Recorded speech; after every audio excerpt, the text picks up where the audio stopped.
Hi, I'm Greg. And I'm Leanne. Welcome to the Empowered Poly podcast, where we give you the tools to help you feel more empowered in your polyamorous and consensually non-monogamous relationships by sharing what we've learned as relationship coaches and as individuals. Empowered Poly is LGBTQ2IA+, alternative lifestyle, and kink-friendly. Thank you for joining us, and enjoy the show. Hi, and welcome to episode 41 of the Empowered Poly podcast. Today we have the pleasure of sharing time with Kathy Labriola. And Kathy is a nurse, counselor, and hypnotherapist in Berkeley, California. She has provided affordable mental health services to alternative communities for over 30 years. Kathy is author of 4 books on consensual non-monogamy, some of which I'm sure you've heard of. Love and Abundance, a counselor's advice on open relationships, the Jealousy Workbook, the Polyamory Breakup Book, Causes, Survival, and Polyamorous Elders, Aging in Open Relationships. She has been a card-carrying bisexual and polyamorous for over 50 years. I want to know where you get that card. And is extra crunchy, rides a bike, lives in a housing cooperative, grows organic vegetables, and raises chickens. My word. So, Kathy, welcome. We are so happy to have you. Yes, welcome. Thank you. It's a pleasure to be here. Yeah, we're excited. And I have heard so much about this new book. I've just read a little bit of it, as you know.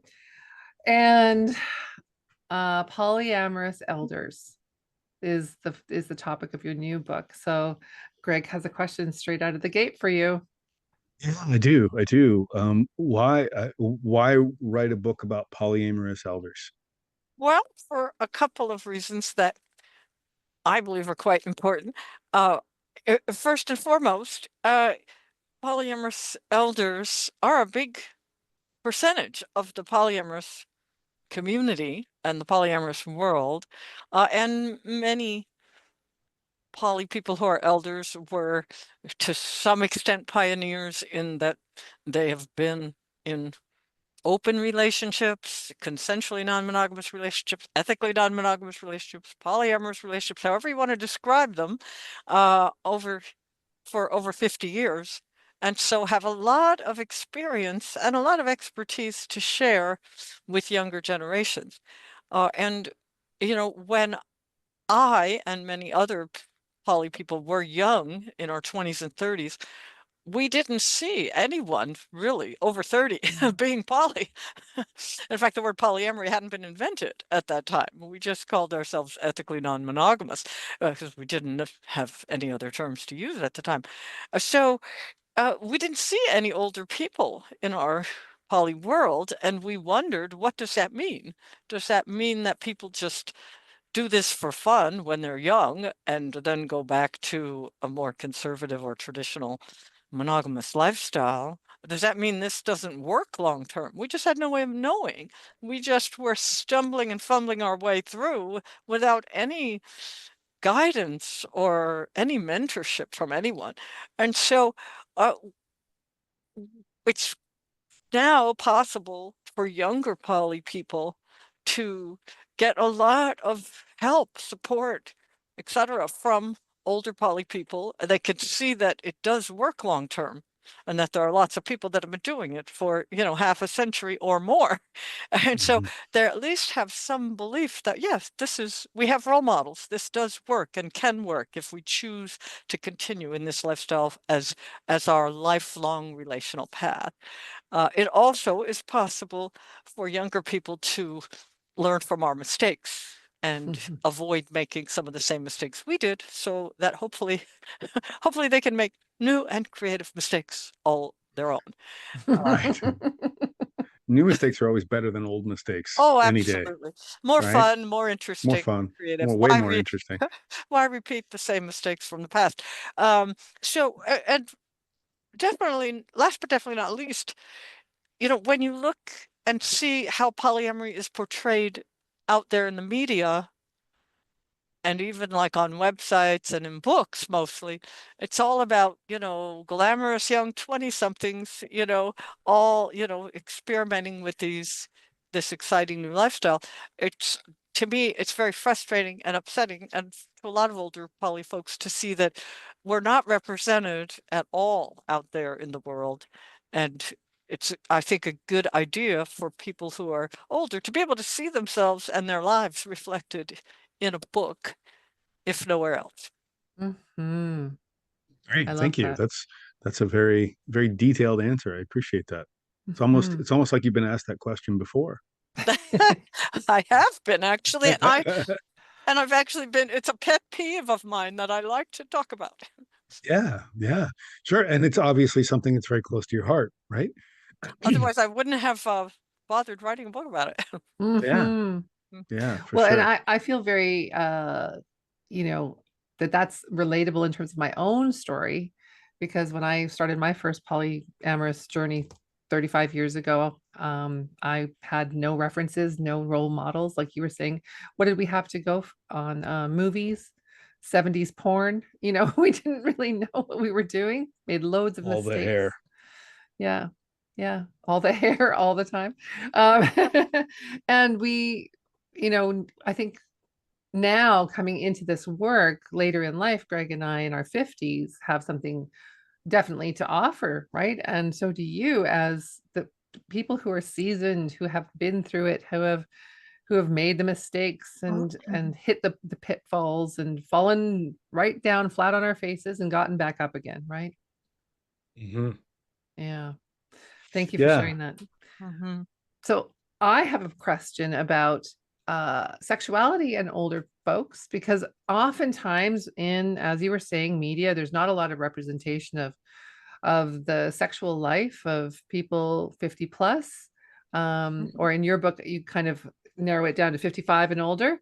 Mhm. Um, yeah. So can you tell us about, what you found in your experience, your research with your own clients? I love the book's case studies, by the way, though that personal touch is really interesting to read. It's not just dry material. It is also people's, real life experiences. Love that. So tell us more about the sexual life of 55 and over. And are they really engaging sexually with their multiple partners, or are they more in the platonic range? Have you found? Is there a mix? Yeah. Well, the vast majority of poly folks 55 and up are sexually active with one or more partner. And sexuality and sex continues, well into our dotage. Even if a lot of people are uncomfortable hearing that or knowing that and would prefer to think that we're, grandmothers sitting in the rocking chair knitting little booties for the grandchildren. We do some of that too, but we also have lots of sex, or as much sex as we want and need. Mhm. And for some people, that means having more sex. For other people, because we have more free time because we're retired, or, a lot of older people are retired and have more free time and energy for that. Because we don't have to spend all our time raising children and going to work, 8 or 10 hours a day.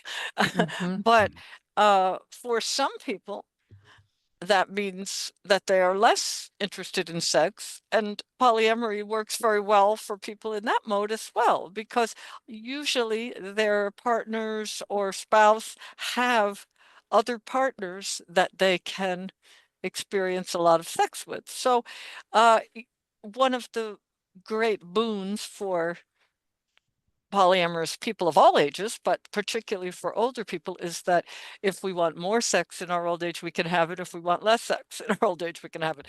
And for some people, they're less interested in sex because of medical problems and physical pain syndromes and other things that happen in old age that make you less interested in sex, more focused on other things. Or for some people, it's about sexual function, that we're taking medications that either ruin our sex drive, or a lot of men are taking medications for high blood pressure and heart problems and other kinds of medical problems that make it more difficult to get and maintain an erection, and for some women are taking medications that make it more difficult to have orgasm. And so for some people, it's medical problems and medications that are the culprit. Others, it's just, well, we've been having lots of great sex for 50 or 60 years, and maybe like we've kind of it's like not our focus in life anymore. We're more focused on other things. You also mentioned physical self-esteem that might come into play where someone's not feeling as sexually desirable, and so they might not want to participate in as much sex. Um, and you also mentioned menopause, hormonal changes that impact your arousal level. And I loved the story about you know, increasing the refractory period for men sometimes needs to happen between ejaculation so that they can recover enough before arousal can happen and an erection can be possible.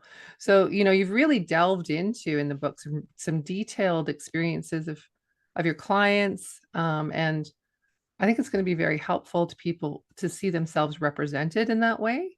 You even talked about clitoral atrophy with aging and how that impacts orgasm for women. And, women's health in particular hasn't been very well researched, as you know. So it's Mhm. often something that we, go to many specialists. And I think you even noted that in the book to say, I need help with this and not get a lot of help and answers.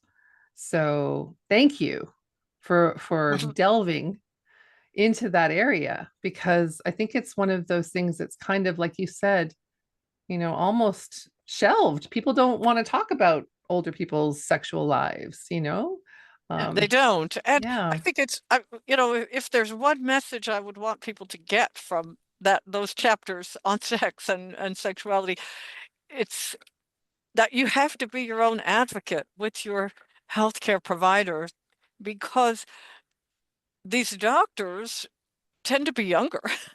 Of course, if they were our age, they'd be retired, right? Yeah. And so they are not thinking about it when they prescribe medication. For instance, if they prescribe antidepressants to someone, they're not thinking, oh, this is going to reduce your libido. They're thinking, you're 70, you're probably not having sex. So you have to speak up and say, what are the side effects of this drug?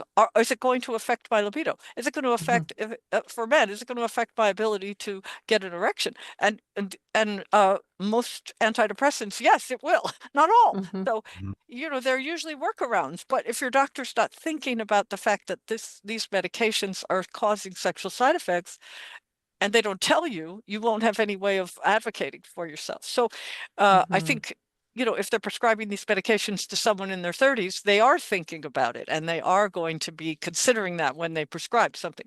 Same with like high blood pressure medicine or some other medication. And as I mentioned in the book, I talked to many women who went to, several gynecologists Yeah. and kept saying, I have pain during intercourse. What can I do about that? And these doctors just shrugged it off and didn't have any suggestion or any help. And there is treatment available. They just weren't either willing or able to provide it. Some of these women said, I had to go to 7 or 8 gynecologists before I got someone who said, here's how we're going to treat that pain so that you can continue to have a happy and satisfying sex life. Wow. Instead Wow. of just saying, oh, we'll stop having sex, which is what some women heard. And they were like, no, that's not happening. That's not You happening. you mentioned in the book that the poly elders are 55 and above. Um, what do you think is in terms of people's perceptions of poly elders, specifically the medical community? What do you think is the like sort of the age where medical professionals start making assumptions like, well, you don't have sex anymore, or you don't need to have sex anymore? What age do you think that is? I think for women, doctors think as of, when you enter menopause, you no longer are having sex or want sex. And that is so completely not true. Mhm. For men, I think men, that the doctors believe that the male sex drive survives longer, like into your 60s, but then they think, okay, well, now you're done. So Hmm. it's the usual kind of misogyny of the medical system, like, oh, and women at 40 have stopped having sex, but men, oh, maybe 65, so Right. and none of that is true. Right. Right. Hmm. Yeah, that's interesting. That's really interesting. And yeah, and like Leanne was saying, there's a lot of great information in the book about, all sorts of different areas and aspects. And I think, as somebody who is a baby in the poly elder community, there were some parts in the book that really resonated with me, and I felt seen and I felt Mm. understood. And that was unique, especially in this world where, like you said, most of the material, most of the information that's available is presented to a younger audience, typically. Hmm. Well, and I think, even beyond just wanting to have a great sex life, it there's the medical aspect of doctors not even thinking about the fact that you may be at risk for sexually transmitted infections and Right. not doing testing, not even suggesting Hmm. testing, not even asking you if you're sexually active. At least when you're Right. younger, they tend to either routinely do testing or routinely offer testing or ask you if you're sexually active there. And so meanwhile, as elders, if we get one of these infections, it can be much more serious and life-threatening than when you're 25 or 30. And if they're not Yeah, even for sure. thinking about it or offering us the testing or offering, telling us, that if they're not even advising us about safe sex or anything like that. Yeah. Hmm. It's interesting that you mention that, because I know that one of the most prevalent issues in nursing homes is STIs, I, because Well, I wasn't aware of that. yeah, I think yeah, one of the problems with that is that they're used to thinking about pregnancy being the main concern, and then that's not an issue on their mind. And so the freedom that comes with that, oh, I'm not going to get anyone pregnant, or I'm not going to become pregnant, becomes like, oh, great, we can have a lots of sex, right? And Mm, then suddenly they're like, huh, oh, I have an mhm. STI. How did that happen? Well, and So that should be an issue for monogamous people too, because lots of people are divorced or Mhm. single yes, or and are remarrying or are monogamous people are entering the dating pool after marriages. And even if you're in a monogamous relationship, that person you're dating, they may have herpes or some other, HPV or some other uh, long-term STI that they can give you, even if you're in a monogamous relationship. They're bringing that from a prior relationship. And I think the monogamous people think, oh, we don't have to worry about STIs, but boy, they do.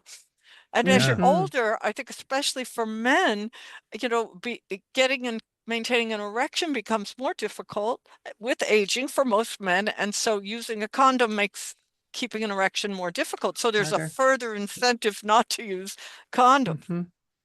right, right, right, That's for true. sure. And then, I was just going to touch on, there's a few STIs that can be asymptomatic for years, and you might never know that you have it, like syphilis. Mhm. And then you're passing that along. So if you're interested in more information on sexual safety, we do have a podcast on that. So you can check that out as well. Oh, great. And What episode is that? I I don't want remember the number, but Oh, it's out there. we don't know the number. It's in there somewhere. I want to recommend that. Yes. Oh, Yeah, thank great. you. Thank you. Thank you. Yeah, I don't remember what number it is. So, I have another question that's not related to STIs. So, can we Okay. move on? Yeah. We're good at that. Yeah. So, one of the talking points that you provided to us, I found to be very interesting, and I found some resistance coming up about it, and I wanted to ask you about it. The idea being that you think that most poly elders have learned to manage or eliminate jealousy. So, I'd like to hear more about that from your perspective. Okay. Um, the vast majority of poly elders are in couples. They live in couples, usually long-term, either cohabiting relationships that have been going on for decades or, legal marriage relationships. And because I work with lots and lots of older queer couples, a lot of them are not legally married, have either decided, well, we've been living together for 50 years. Why should we get legally married now that it's legal? That's sort of silly. But some certainly have married because of, being able to receive certain benefits because of it. But most of the poly elders are living in couples, and some are widowed and are single. But since the majority live in couples, most of them have other long-term outside relationships outside of the couple. And some of those are equally primary to the couple, but in the majority of cases, they are considered secondary because they are also partnered. Most of them are also partnered with someone else in a primary relationship. So those relationships have gone on for so many years that most people have learned to accept the other partners as being kind of a given. They're not going anywhere. They're not Mhm. going anywhere. And they've treated me well and had treated my relationship or my marriage respectfully. They seem to enhance my partner's life. So eventually it just becomes part of the landscape, and most people get over whatever jealousy they had in the first place. Mhm. I think in my experience, certainly over time, my jealousy has dissipated once Greg has had an established partner for a while and things have been going well, and our relationship isn't suffering any major impacts, and we're communicating well, and I feel solid and secure with him.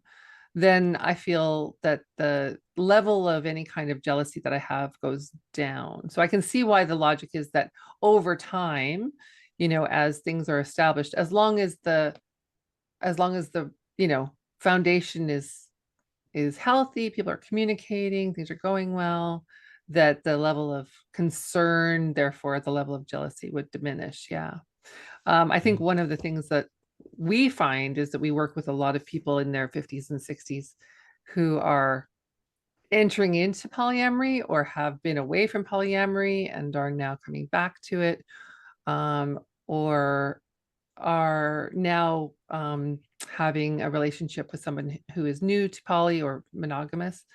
And so they're struggling in those relationships. And so our demographic that we deal with on day-to-day level is probably a bit more challenged because of, they're coming to us for help, right? So that those are the people Yeah. that we're meeting.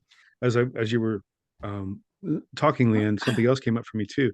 A lot of the work that we do is with couples who've had infidelity within their monogamous relationship and then wanted to open the relationship up Yeah. because of that infidelity. So they found somebody else that they want to engage in a relationship with, long term, some sort of intimate relationship. And so now they have to navigate not only opening up the relationship, but also all of the jealous feelings that come along with infidelity, really, with a Mhm. lack of trust, right? With a breach of trust, right? And And so the I think repair that, work. and the Mhm. repair work that goes along with that, right? And Yeah. so even though we try to tell people that you need to do the repair work before you open the relationship, that doesn't always work. In a perfect Mhm. world, that would be wonderful, but it doesn't always work that way. Um, Mhm. so so what I Yeah, hear you that's saying, a recipe for disaster, and it often does not work out, as I'm sure you've discovered. Mhm. Not certainly sometimes it's possible to do the repair, but not only is the partner feeling, well, I can't trust my partner because they lied to me and they broke an agreement that was fundamental.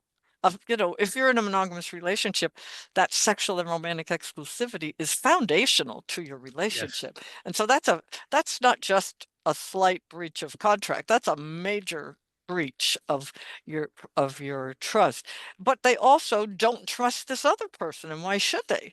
That right, person participated in a deception, in lying to me and allowing my partner to break this agreement with me. So why should I trust them? So and often the partner who's been cheated on displaces all their anger onto that other partner because it's right, so Mhm. much easier than really confronting their partner about, wow, you lied to me every day for some extensive period of time, having an affair with this other person. How could you have done that? And how could I ever trust you now? So, that's really rough, as I'm sure you've experienced with your clients. yeah, And that yeah, for doesn't sure, matter whether you're 25 or 65 when that happens. for Mhm. sure. So then what I'm hearing you say then is because the relationships are more stable, consistent, and long term with poly elders, there tends to be less less need or less activation coming up, that would activate feelings of jealousy or insecurity or anything like that. That's correct. And often, because these relationships have been going on for so many years, the spouse has seen the benefits and advantages. In other words, often you've gone through like your parents dying or your parents being disabled and needing care, and or you've gone through financial crises, and that other partner has helped in those situations Mm-hmm. usually. And so the spouse at home is seeing the direct benefit to them in that, oh, well, my partner had a stroke and their other partner helped take care of them during that, or I was out of a job and the other partner helped us financially throughout that crisis. Or the in-laws came and moved in with us and the other partner was helping in that situation. So you're also seeing more direct benefits, I think, than for people who are younger. I've certainly seen, Right. particularly during the pandemic, some younger poly folks have had that similar effect. Someone's out of a job and the Mm, other partner is helping financially, or someone's lost their home and the other person is helping. But it's much more evident usually for older people. However, I yeah. have seen some couples, as you described, where they are going back to polyamory at a later age. I've certainly seen a lot of couples where they were poly before. When they were raising kids, they just didn't have the time and energy Yeah. for it. And so they were by default monogamous for, 10 or 15 or even 20 years. Now they're going back to being polyamorous because the kids have grown and left home and they have more time and energy, more privacy, etc. So then there's an initial period of distress where that Mhm. jealousy is reactivated because you've gotten used to being in a monogamous relationship by default for a number of years. So you're having to kind of relearn. It's kind of like going back to the gym when you haven't exercised for a while. Yeah. Those jealousy muscles, have to be exercised again, and you've got to Yes. get used to it again and feel a sense of security again. Right, Mhm, right. Yeah, mhm, that's a good point. That's a good point. I mean, a lot of people in our age bracket, Leanne and I's age bracket, are in that situation where the kids are now mhm. grown, they're empty nesters, they have more time to devote to potentially other relationships outside of their nesting partner relationship. And so those those opportunities present themselves more than they would have, in the previous 15 or 20 or 18 years or however long it's been. So yeah, it's a really good point. I have had seen a small sort of mini trend of intense jealousy getting activated in poly elders if one partner suddenly gets involved with someone who's like 20 or 30 years younger. Yes. And that sometimes, All right. whether Um, gay or straight, and whether male or female, whoever it is that's getting involved with someone younger, Yeah. I see it a little bit more amongst lesbian couples, because often in a lesbian couple, one partner has lost interest in sex or has, due to menopause or other medical problems, is not wanting to have a sexual relationship at all anymore, and the other partner still really has just as strong of a need or desire for sex and gets involved with someone much younger. It certainly happens in heterosexual couples as well, but that's where I've does seen it? of my clients. So that can trigger intense jealousy that, wow, you're going to leave me for the newer, younger, more sexually exciting and sexually available model. Yes. Yeah, we don't know anything about that. Okay. I've mentioned it a few times on the podcast. Is Yes, it, is that for me. Leanne? Do you have a 20-year-old boyfriend or something? No, No. no, no. Oh, Although oh, I do have a man that I date who's 9 years younger than I am. okay. No, But Greg has a significantly younger girlfriend Oh. and has had for over a year now, and it's almost 2 years now. Yeah. almost 2 years. Oh gosh. And yeah, it's not easy. It's not easy. But the thing is that, what we practice and what we teach is all about, reminding yourself about your own unique qualities and why your partner loves you and what makes you special to them. And, you know, whether it's a sexual compatibility issue or just, a personal preference in terms of dating someone who's that age, or it just happens to be that human that you meet. There's Right. many reasons why people date someone younger, and um, it's all good. I have no judgment regarding someone dating younger. I myself was married to someone who was 18 years older than I was. Oh. Um, Mhm. and I met him when I was 20, you know. Oh, uh-huh. So I understand the attraction both ways, and I have no issues with the attraction part. It's just it brings up the old uh ageism feeling, or the feeling of I'm not going to ever be able to compete. And that's part of the jealousy. It's definitely under the jealousy umbrella. And if I can speak to that too, Sure. one of the things that I struggle with dating somebody who's significantly younger than me, and she's 23 years younger than I am, is that most of the other people that she's interested in are her age. And so Mm. I deal with some of that age related issues Ageism. as well. Yeah. Yeah. Ageism, thank you. Right? The Mhm. ageism as well, because it's like, what the hell does she have a need for me? I'm just an old fuddy duddy, right? Yeah. She can have, these Mhm. young bucks in their 30s and all this other stuff, right? And so Mhm. there is an element of that at play in the jealousy department for me, right? Yeah. And that's, being, I guess, technically a poly geezer, as you call it. You refer to poly elders as poly geezers, or they refer to themselves as that. Yes, Um, some of us do. yes, right. So being a poly geezer, one of the things that comes up for me often is that age piece, that because it doesn't impact our relationship in a significant way, but it does come up sometimes in terms Yeah. of, our sort of, I don't know, rubbing up against the edges, as it were. Hmm. Well, and I think this is also speaking to uh the uniqueness of the dynamic will impact how anybody in a poly relationship is going to manage their jealousy. Mm-hmm. Um, so when you were talking about those long-term relationships with lots of stability and long-term outside partners outside of that as well, that gives stability that equals, in most cases, a sense of security and less jealousy, right? And Mm-hmm. then there's people who may practice parallel poly. They may not feel all of those benefits that you were talking about directly because it's so Mm-hmm. parallel. We tend to have a parallel slash garden party style poly where Mm-hmm. we'll socialize for special occasions together, but we don't see our metas very much at all. Mm-hmm. Um, and There's so, also and there's yeah. also no like direct support, like you were Right. talking Like about, if we were struggling financially, we wouldn't be looking to those people for any kind of For help. financial support. Yeah. and vice versa. Yeah. Mm-hmm. There's also Yeah. not that expectation or request, or Yeah. so It's a different kind of poly, so it will impact how that structure feels secure, I think, to people.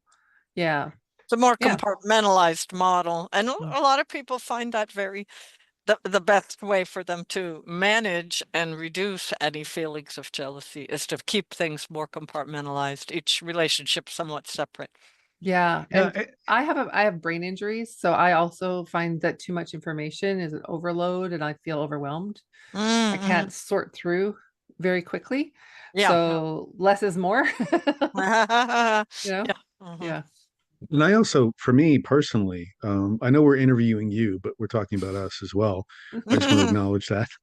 But for me personally, in terms of the parallel style, is it's also for me, her relationships are none of my business. Mm.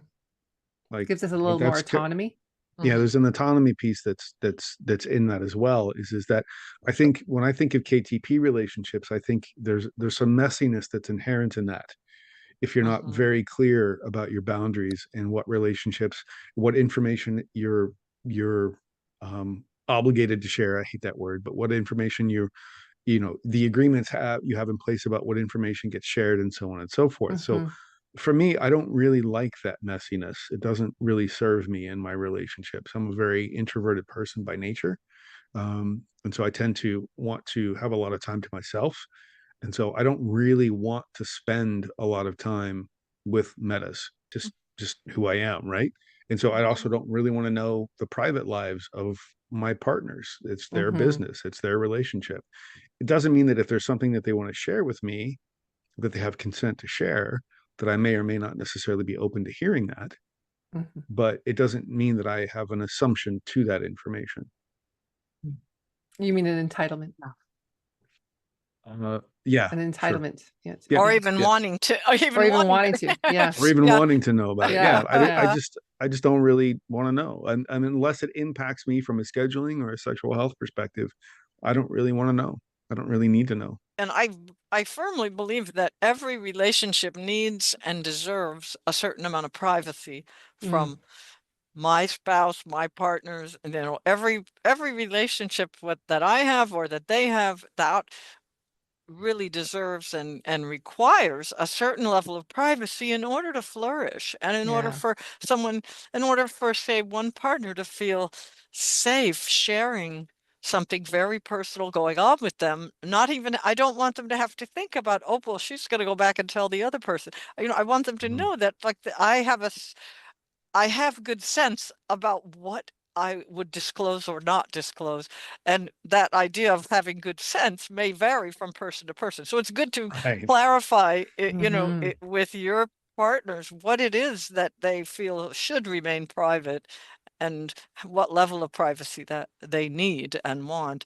And yes, I'm, Greg, I'm with you. Like, I want to know a pretty small amount. In terms of disclosure, I just don't need or want very much disclosure. For some people, they really need and want a lot of disclosure in order, it makes them feel safe and more comfortable to feel like, well, the more I know, the safer I feel. Like, information is, and knowledge is power for me to feel in control of my life.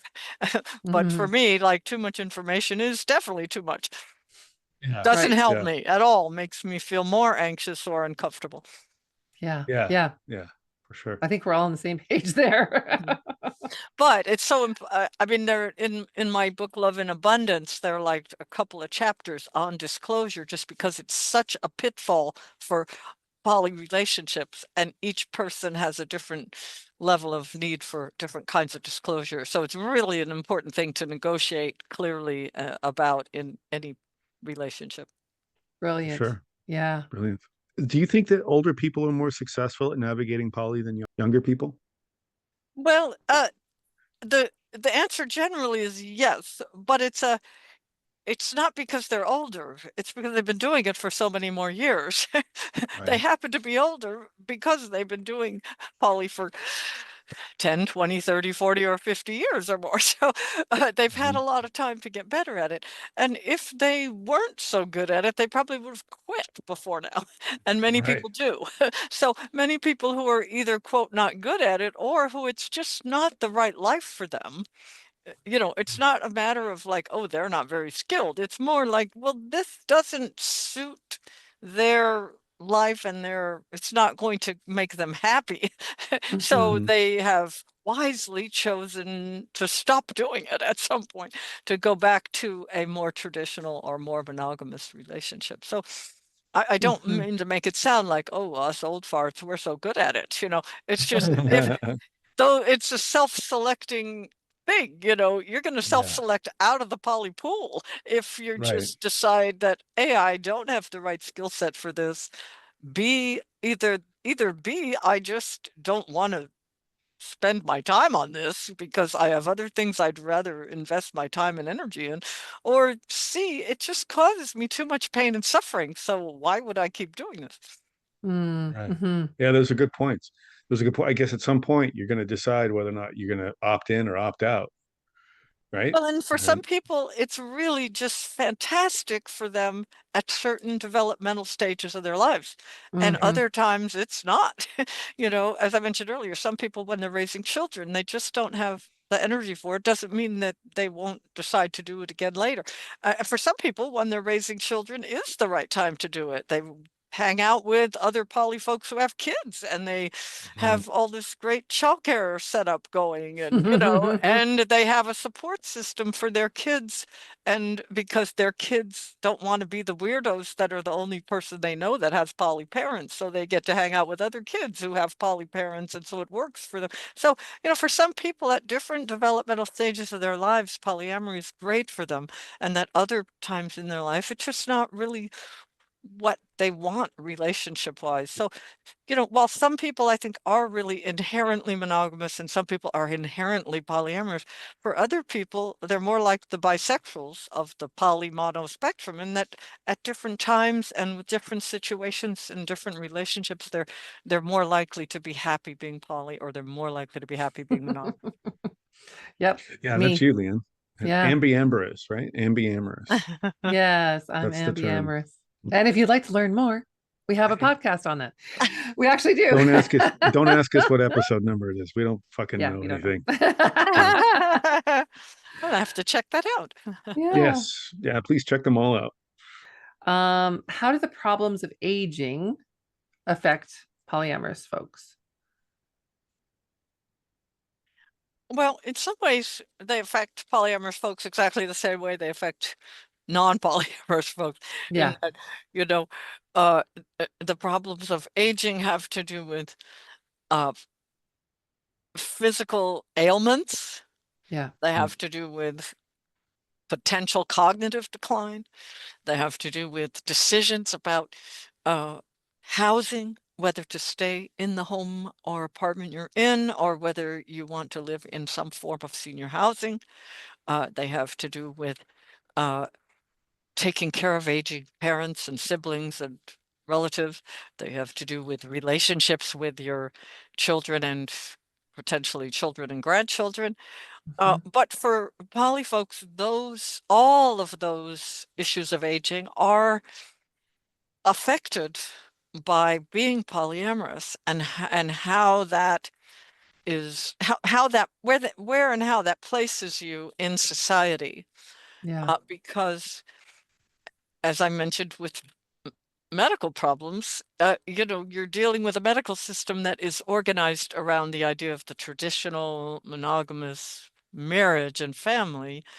And in some ways, that's similar issues to the way, queer people have problems in the traditional medical system, because it's just not set up with their medical and relational needs in mind. Yeah. But that those problems are complicated by having to come out of the closet to your medical providers and have to explain to them something that they may not have any understanding of at all. It's the same in terms of your relationships with your family. Many poly people are completely estranged from family members. Uh, for most of us, our parents, have passed away now, or they're, in their elder years, even, in their, time of decline if they haven't passed away. But, many poly folks were rejected completely by their parents and disinherited by their parents. And so that affects them financially. Many were abandoned or rejected by siblings and were not allowed to have contact with their nieces and nephews, so don't have a relationship with them because their siblings felt they would be a bad influence on them. So often they're more isolated from their blood relations, and so don't have that support in their old age. A significant portion of poly people chose not to have children, and those who did have children, some of their adult children are estranged from them because of their polyamorous lifestyle. So they don't have that kind of support system that a lot of more traditional people do. That affects them as well in their decisions about housing. If they don't have any support from their adult children, or if they don't have children, and they're estranged from siblings, and from extended family, they may be more likely to need to move into assisted living or some other form of housing. But yet those forms of senior housing are either overtly hostile to poly people or are just not set up for us. So all of those decisions are, all of the things that affect us in our lives are complicated by our polyamorous lifestyle. Wow. That was a really That was incredibly enlightening. in-depth. That might be more than you were asking me. That was No, a it's long great. answer to a It's short great. question.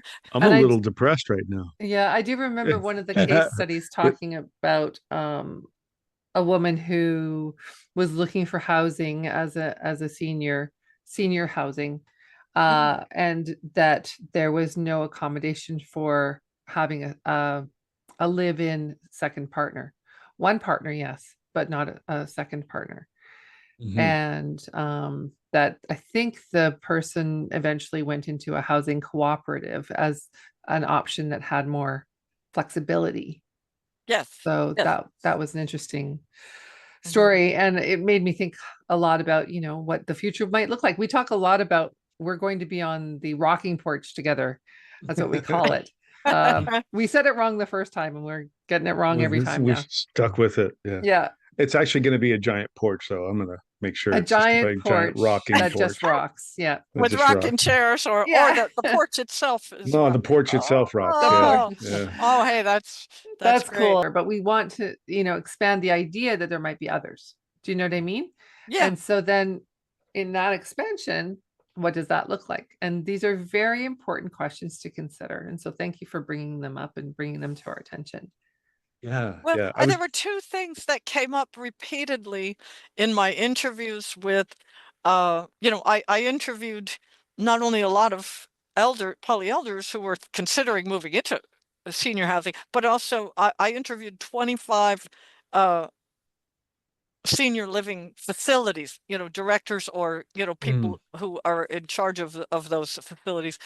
And unfortunately, most of them had not ever heard of the term polyamory, had no idea what it was. But the two things that consistently came up that were just definitely do not serve our needs are uh, the maximum number of people to be allowed to move into a senior apartment is 2. In most of these facilities, 2 would be it. And the second thing is no overnight guests. In all of these facilities, no overnight guests. And that was both of those originally were for those policies are to protect seniors in these facilities, because you don't want just random people wandering around who are staying overnight with people, so that that could be a danger to people, because a lot of these facilities, those doors are not locked. Your room, the door to your apartment or room is not locked, because the staff has to be able to get in the case of an emergency. So, so the idea of no overnight guests is actually to protect you, but it does make a big problem for seniors who are poly, who may have lovers who come to visit them. And the idea of not allowing more than 2 people is to protect seniors from overcrowding, because some facilities would be tempted to, put more people in an apartment than really is safe or healthy. But those could be adapted and changed and adjusted for poly seniors. It's just that they're not really thinking along those lines. Yeah. Did you get any kind of response from them when you were interviewing them? Well, out of 25, only 2 had heard of even the term polyamory or the concept and had any idea what it was. One of those, of course, was right here in Oakland, California, just pretty much down the street from me. And the administrator to that facility, Phoenix Commons, only knew about it because he knows me personally and because I had done some trainings at his facility. So and the only other person that knew what happened was a nurse at a facility that I happened to know, who happened to be a friend of mine because I'm a former ICU nurse. So, so the only reason these people knew anything about polyamory was because of me. So, but the other facilities, some of them, the people were just really uncomfortable, really didn't want to talk to me at all. But some of them said, well, this is just new to us and we don't really know anything about it. So, we'd have to learn more or something. They were very vague, but not overtly hostile. Yeah. Well, I would encourage our listeners and viewers to, have those conversations with your local residences for seniors now before you need them, and maybe enlighten them a little bit about, the needs of polyamorous folks, and even, lobby for some changes, right? Like, Mhm. this is how change gets made, is by having that awareness come up, and then those conversations, and hopefully we can change that moving Yeah. forward. That would be lovely to see. Well, Yeah, and I for sure. also have said that, you know, queer people have built their own senior housing facilities because Mhm. they just felt were sick of coping with homophobia and having to go back in the closet in their old age to Yeah. get into what to move into one of these facilities. So we may have to do that as poly folks. In the meantime, I've just urged poly people move into a queer owned, queer organized facility Mhm. because they're much more likely to be, open and understanding about polyamory. Oh, good Yeah, that's a good point. point. I want to talk a little bit about the jealousy workbook. Oh, yeah. Um, so, so in the jealousy workbook, it's my understanding that your take on monopoly relationships is that they don't work, that they never work, that they can't work. Is that accurate? Uh, Not really. Uh, Okay. it's what's really true is that if someone is really inherently monogamous by nature, and for them, sexual and romantic exclusivity is necessary for them to feel safe, respected, and loved, then no, a polyamorous relationship will never work for them. They will always feel that they are not being treated with love and respect. They will never be able to feel safe and secure in a poly relationship. Mhm. And for some people, that sexual and romantic exclusivity is a requirement for them to feel respected and feel loved. But there are a lot of people that are themselves not interested in having more than one partner, but they're not inherently monogamous in that they do not require that of their partner. And for Mhm. people like that, a poly relationship will work very well. It usually works well because that person just doesn't have a big desire for any other partners. Their needs, their relational needs are very well met by that one partner they're with. They're highly compatible with that partner for, everything from sex, affection, time alone, time together, you know, housework, kids, all those, they're just very highly compatible. So their needs are very fully met. And usually they also are someone who just wants and needs a little more alone time and a little more differentiation in terms of having their own uh, life a little bit separate from the partner. Usually they're very devoted to a career or very devoted to a political cause or to their art or music or something else. So they really are okay with their partner going off with someone else some of the time because it works for them. It meets their needs as well. So I know that again, that's a long answer to a short question, but No, I appreciate it. it's it is they're two different kinds of people that themselves are monogamous. Some Yeah. that are fine with the partner not being monogamous, but many that it's a requirement that the partner be monogamous as well, or it just won't work for them. And Right. I would So, maybe chime in with some gray area in the middle between those two, right? Where I land. I land in the middle. So I have jealousy come up all the time. And I've been doing this since I was 22, right? So 35 years, but it still comes up for me. And I also like time alone. I am also devoted to other things and people and activities. And so when Greg's off on a date, I focus on those things, but the jealousy still comes up. I am still uncomfortable sometimes. And I do all my tools and I work all my magic, and I self-soothe and self-regulate and feel better. But I didn't always. you know. So it's been a steep learning curve. And so in that place between I'm okay with it and I'm also not okay with it is me. I'm right in the middle. I'm like Hmm. sometimes okay, sometimes not. Will depend on also how I'm doing myself. Am I feeling empowered in my own life? Am I feeling, well physically, mentally, emotionally? So all those play a part, I think. Right?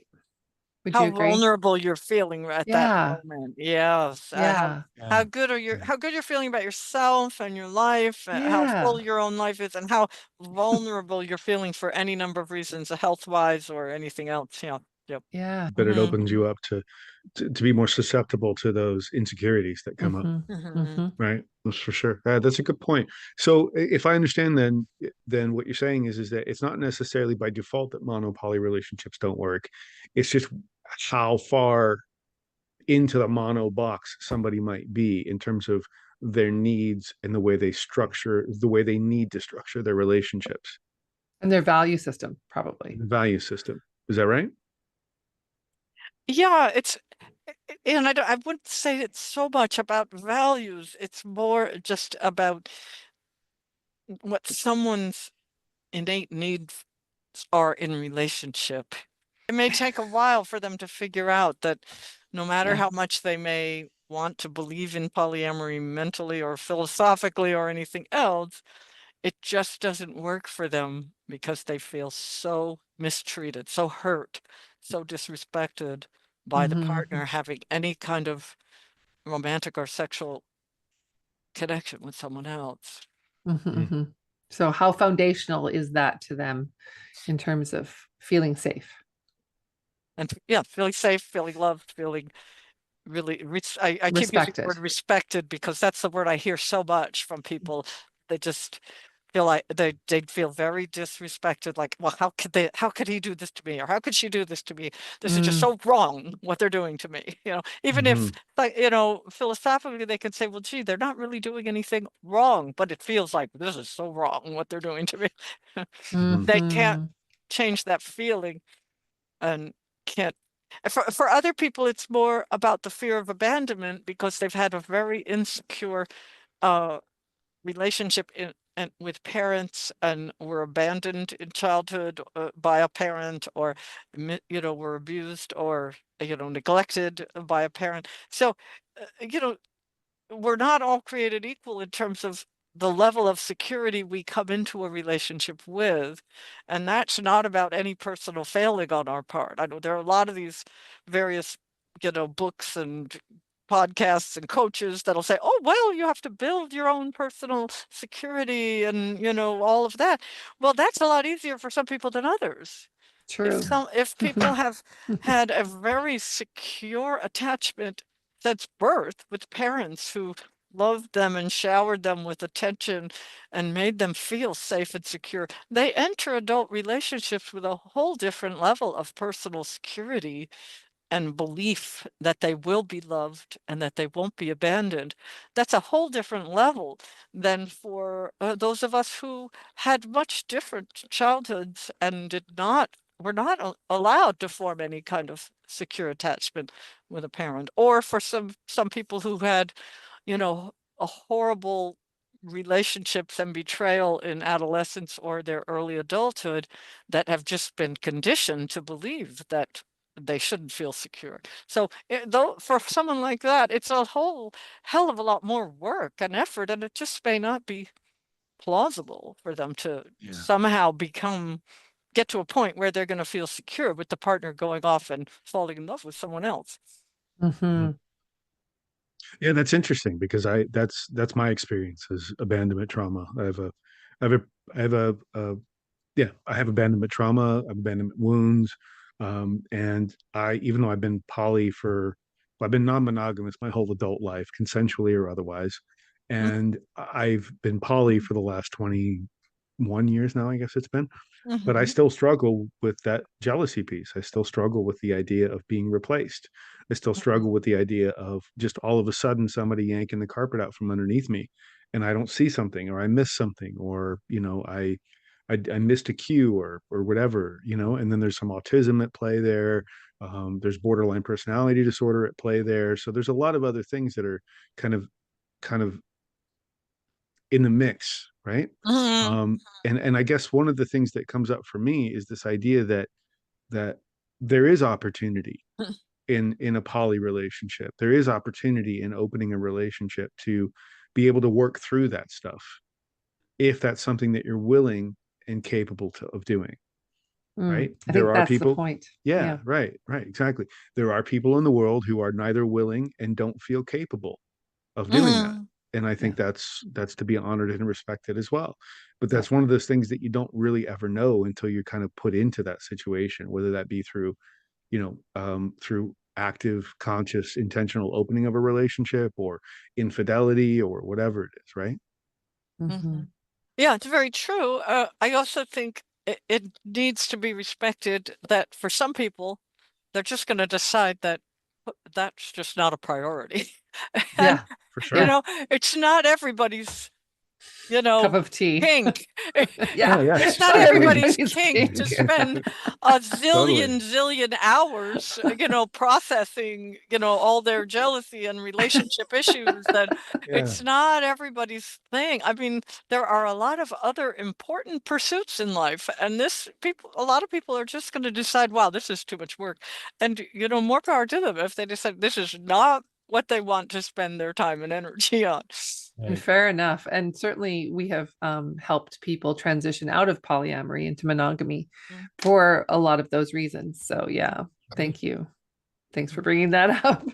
Yeah, those are good Right. I points. think there's this attitude amongst a lot of poly people that, oh, well, you're just not willing to do the work, or you're just not willing to, Yeah, you're not evolve enlightened. as a human Yeah, being, or do the yeah, personal growth, or, there are a lot of other things to do in life besides this. And we just Right. are kind of process queens, and we decide yeah. this, we think it's worth it. And it Yeah. is to us. So, but the other people, more power to them if this is not their thing and they could figure that out, and not decide, well, I don't want to do this. Yeah, Process there was certainly a queens. time in my journey where I was sort of kind of a poly warrior in that regard, where I was like, if you're, but I've let go of that need. I respect all relationship dynamics. I Mhm, want people to be happy. We even tell clients when we take them on board that we're not here to save their relationships, and we're not here to Mhm. tell them what to do or how to relate.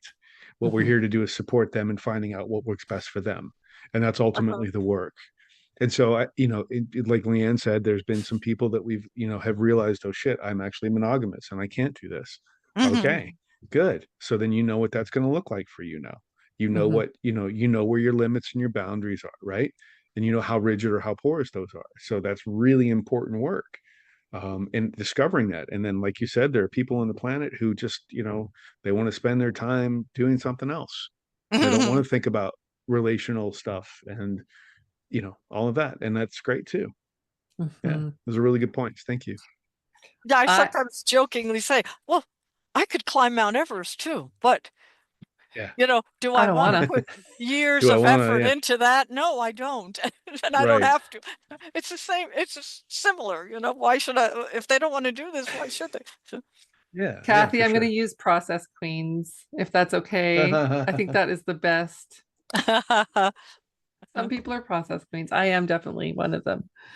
Well, Oh it's a gosh. term that was invented for lesbians because I'm not a lesbian, I'm bisexual, but lesbian couples are often jokingly called process queens because you got two women, and of course we want to process every Process little thing. everything. If you're in a heterosexual relationship, you got a man saying, "No, I don't want to talk about it. No, I don't want to talk about it." So, and that's Hasn't why that we have what we hasn't call dyke drama. oh dear. That hasn't been my experience. I have been lucky where Greg is concerned. He likes to talk everything Oh, out. So oh my gosh, big wow. communicator. One of the reasons I Yeah. love him so much. Oh, Thank that's you. great. Mhm. You're Mhm. so good for my ego. You're in touch with your process queen, honey. Oh, your inner process queen. That's right. That's Yeah, right. That's right. I'm an ally, absolutely. process So queen ally, I think we better wrap it up. for sure. Kathy, please tell our listeners and viewers where they can reach you or find your books, whatever you'd like to share with them. Let's see. Uh, I have a website. It's just Mhm. www.kathylabriola.com, and I'm old enough to be saying www before a website. That's how old I am. I love it. Just in case you didn't know how old I am. And people can reach me by email if they want to at anarchofeminist@yahoo.com. Or they can call me. My phone number is 510-841-5307.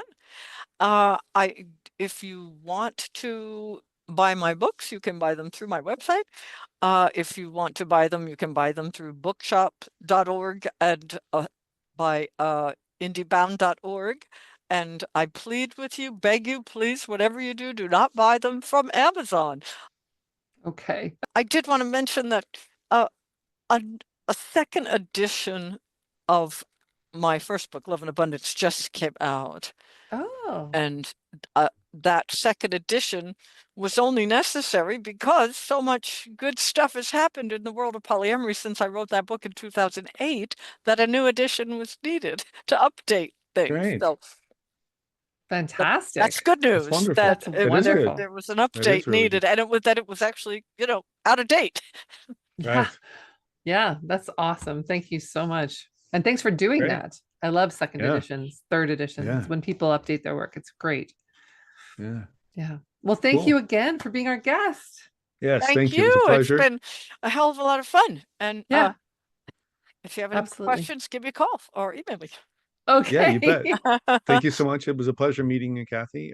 Let's hope there's lots of conversation and activity that happens around the work that you're doing, and Mhm. yeah, people buy the book anywhere but Amazon, and And yeah, I'm going to have to get some of those episodes of your podcast on different topics that you mentioned that are really very interesting. And let me know when this podcast is ready so I can put a link on my website to it. perfect. Oh, Thank great. you. I sure will. We will do that. Absolutely. Yep. Yeah. And remember, Choose love. and keep it kind. We'd love to hear your comments, questions, or topic suggestions, and don't forget to subscribe. And you're invited to join our Facebook group, Empowered Poly Relationship Support and Advice. You can reach out to us on our websites at gregmillion.com And at leannemillion.com. or follow us on Instagram at @thegregmillion. And at Leanne Million.